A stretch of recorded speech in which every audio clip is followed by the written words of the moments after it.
Namaskaram.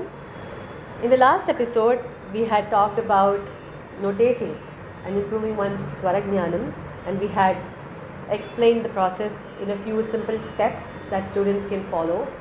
We hope you have been able to find these steps useful, this process helpful for you to find the notation and write notations in an orderly way. Of course, don't worry if it's a slow process, because it is slow and you have to get there with regular practice and keeping in touch with the way it has to be done correctly. So moving on to experimenting it with a practical example. Yes. We would like to take a simple Geetam,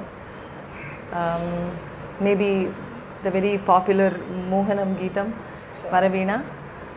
So let's assume that we don't know Varaveena and we have not learnt it, and we're listening to it for the first time and we're trying to notate it. So first step was to know the ragam.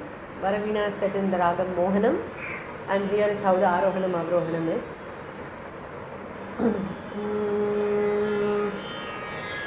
Sari ga pa da sa da pa ga ri sa.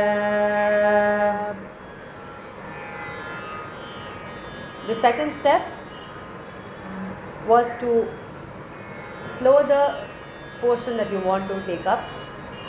Let us take up the first two lines of the Geetam. Yes. And see, by slowing the tempo down, at this point you don't have to worry about the talam. So just slow it down to a tempo that you are finding comfortable, to see each note clearly, to see each part of it clearly. So just for demonstration. Varaveena mridu pani vanaruhalochana rani.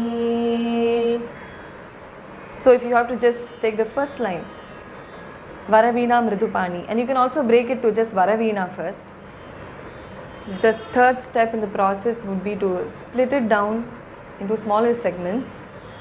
So you can do it line by line, or you can do it avartanam wise. So Maybe even word or Yeah. talam beat, whatever is comfortable, whichever segment size would be comfortable for you. So maybe we will take it as Navartanam. yeah.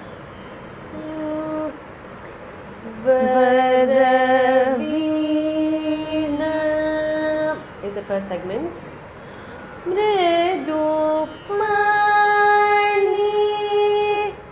The third segment is next. Vanaruhalo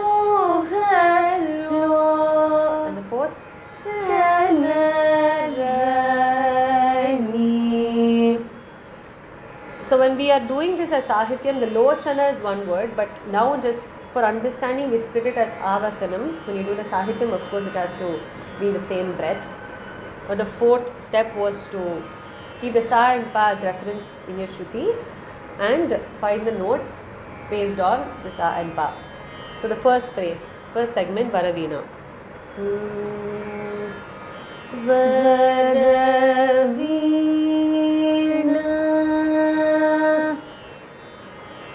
sa pa Varaveena pa pa. So I'm able to recognize that Panchamam in that Veena. So Vara pa pa. So now coming to Vara. Vara sa pa Vara. It's between Sa and Pa. Sa Vara sa vi Vara. So it's the Gandhara. Ga ga pa pa. Next, No. for Mridupani.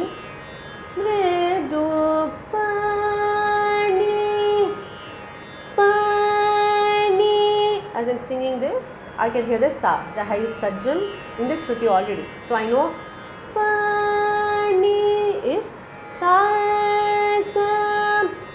Now coming to Mridu. Mridu, mridu.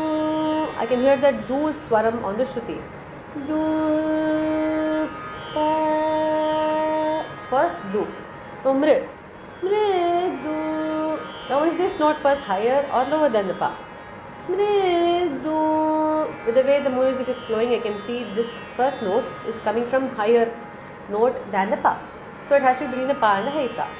Now, the mri actually has a gamakam.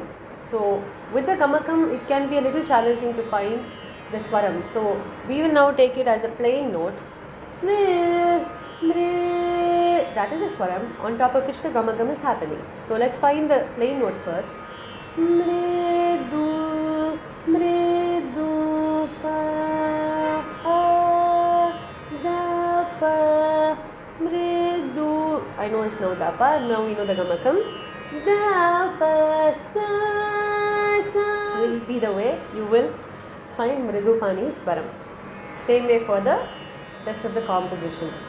And now as the final step, one that we all can get very excited about is to see if we have gotten this right by cross-verifying this with the gurus or a notation that can already be available. So we hope this has been helpful for you to learn and practice the art of writing notations. But always remember that this is only a supplement to the learning that will happen by constantly observing and listening to your gurus and listening to the great masters. But have fun writing and happy learning. Namaskaram.